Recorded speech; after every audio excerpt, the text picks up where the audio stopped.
Quatrième thème, la place de l'agriculture et du tourisme, l'environnement, car n'oubliez pas que le président Sassou, qui en ce moment va placer le drapeau dans le socle et qui va sceller la relation fusionnelle entre lui et le peuple congolais, c'est un moment pratiquement symbolique et fort pour illustrer, n'est-ce pas, cette nouvelle alliance qui est désormais établie entre Denis Sassou Nguesso, plébiscité par 88%, 88,40% des Congolais. C'est toute la réponse que le peuple congolais a donnée à Denis Sassou Nguesso. C'est à lui maintenant de rendre l'ascenseur. À suivre, à l'image de notre pays. Je pense que, comme on dit, c'est une expression, hein, la tête pourrie par le poisson, je crois. Nous voyons le président en exercice de l'Union africaine et son épouse, donc le président Félix Tshisekedi, le président de la République démocratique du Congo, en train de féliciter son homologue. Et tout ceci nous rassure justement. Toujours des félicitations, Jean-Claude Capou, c'est le couple équato-guinéen, c'est le couple Obiangema Bazogo, et nous voyons le président Idriss Déby Itno, le président tchadien, avec son épouse donc, qui viennent pour congratuler voilà, le président de la République et son épouse en pareille circonstance. Voilà, et là j'aperçois le président du Togo, Faure Gnassingbé. Aujourd'hui, il faut le dire, Jean-Claude, avec les masques, vraiment c'est difficile.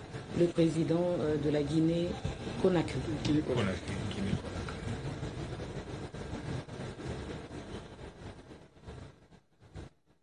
Que nos forces de défense et de sécurité assurent au quotidien, avec un dévouement et un professionnalisme que je tiens ici à saluer.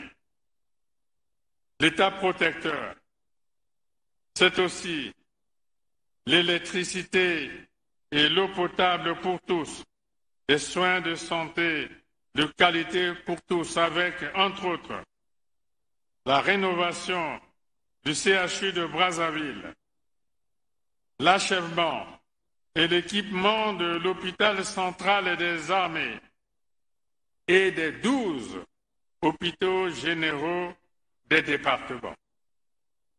L'État protecteur, c'est la couverture d'assurance maladie universelle à laquelle j'attache du prix et que j'entends rendre effective durant ce mandat.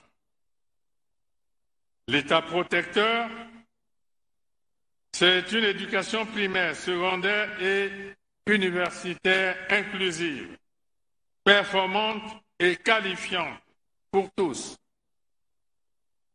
avec des possibilités d'apprentissage offertes aux citoyens tout au long de la vie.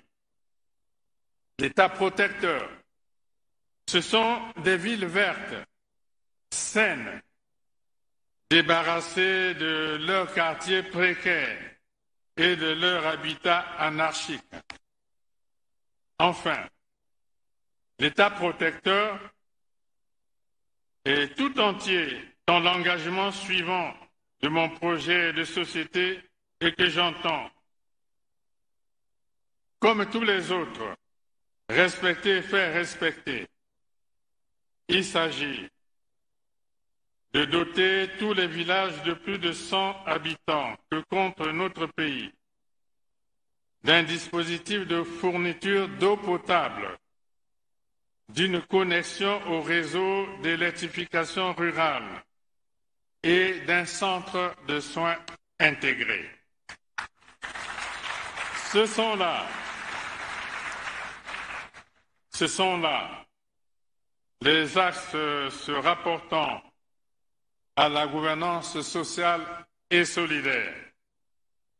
Celle-ci nous renvoie à la communauté de vie et de destin entre Congolais d'une part et avec les autres peuples d'Afrique et du monde d'autre part, Cela implique l'amélioration du cadre de vie de nos concitoyens et la fourniture des services sociaux de base et la valorisation du capital humain.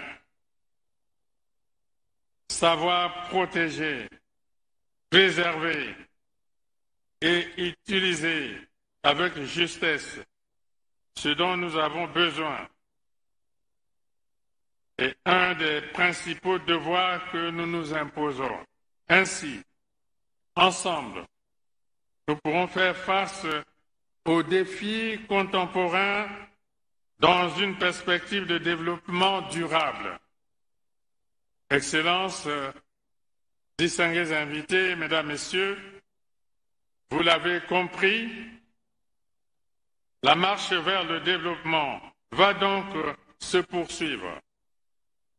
Au mot développement, il est désormais indispensable d'ajouter le qualificatif durable, c'est-à-dire un développement responsable, efficace, socialement équitable et écologiquement soutenable. Depuis près de 30 ans, la République du Congo porte avec force la voix de l'Afrique lors des grandes conférences mondiales sur la protection de l'environnement. Le bassin du Congo, grâce à sa forêt et ses tourbières, est le deuxième poumon du monde. Depuis la déforestation de l'Amazonie, le monde peut compter sur nos forêts équatoriales pour combler le manque d'oxygène de la planète.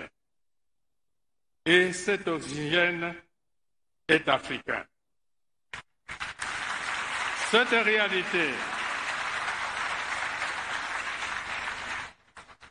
réalité fait de notre sous-région le premier poumon écologique au service de l'Afrique et du monde. Un poumon africain qui fait respirer le monde. Cette réalité fait également de nous un poumon économique générateur d'emplois pour la jeunesse. Mon engagement pour les 5 prochaines années est de donner au Congo la dimension mondiale qu'il mérite en matière de protection de l'environnement et de la biodiversité. En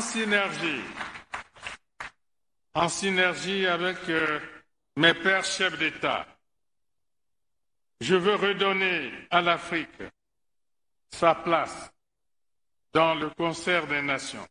On ne dira plus Afrique noire, mais Afrique verte.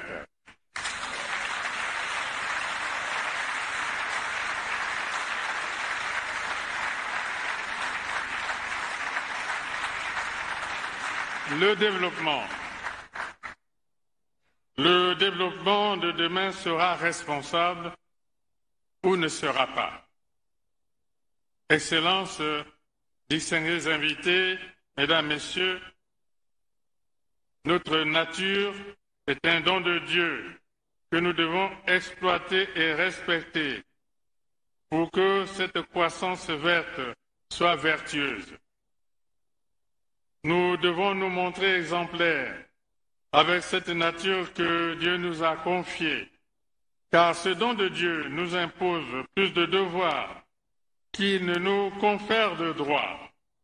Là aussi, nous montrerons au monde que l'Afrique est responsable, qu'elle peut tracer une voie et faire entendre sa voix pour que ce grand défi environnemental ne se joue pas qu'entre pays européens, les 2 Amériques et l'Asie.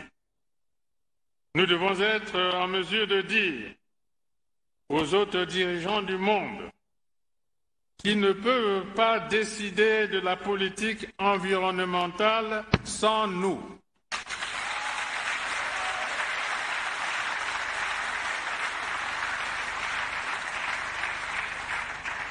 C'est ce positionnement de l'Afrique et du Congo qui nous fera à nouveau respirer et souffler dans le sens du progrès. Face à des bailleurs de fonds longtemps hésitants, mais désormais conscients de ce que l'humanité tout entière nous doit,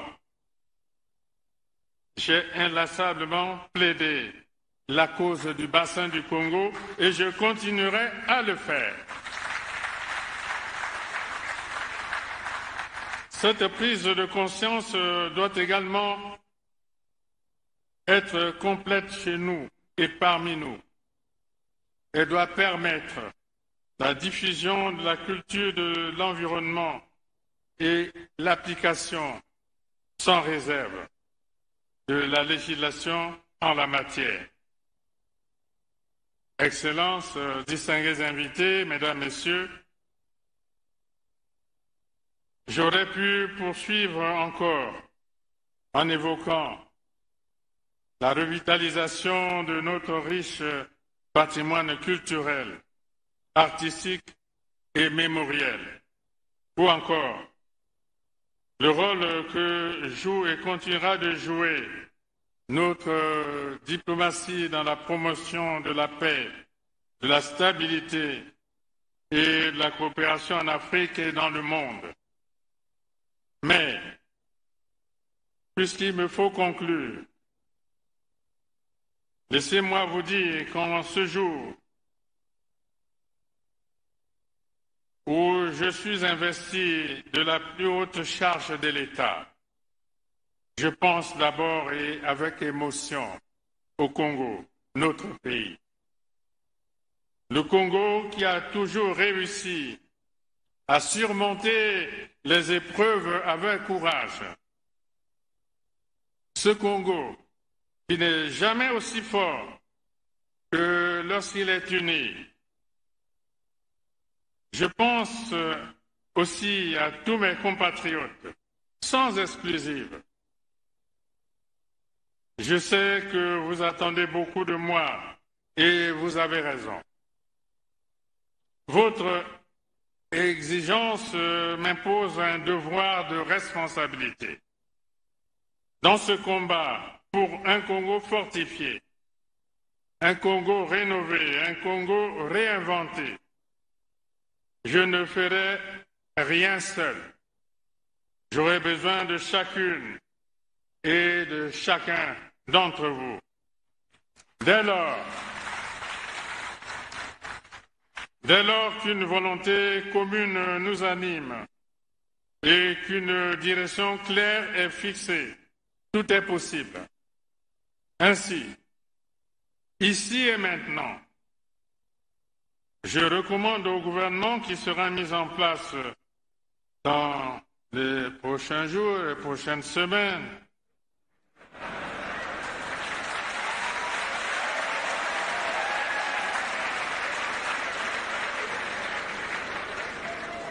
de transformer en programme effectif d'action la vision et les engagements dont je viens de dérouler les grandes lignes, en nous inspirant des directions prioritaires définies dans le plan national de développement 2018-2022, à savoir l'agriculture, l'industrie et le tourisme. Une task force sera mise en place afin de proposer au gouvernement, en vue de la soumission au Parlement, d'un nouveau plan 2022-2026 qui sera en adéquation avec le projet de société approuvé par les Congolais. Dans le même esprit, au terme du premier quinquennat expérimental de la Nouvelle République, il me semble nécessaire d'engager une grande réflexion pour évaluer la pratique des réformes induites par la Constitution du 25 octobre 2015, car une Constitution, ainsi que le disait le général de Gaulle, est un esprit, des institutions, une pratique. Pour ma part, je veillerai avec la plus extrême attention au strict respect des engagements que j'ai pris devant le peuple lors du scrutin présidentiel du 21 mars 2021 et que je viens de réitérer ce jour devant la nation. Car le 21 mars 2021, il n'y a eu, à travers le choix de ma personne, qu'un seul vainqueur, le peuple congolais. Vive la République, vive le Congo. Je vous remercie.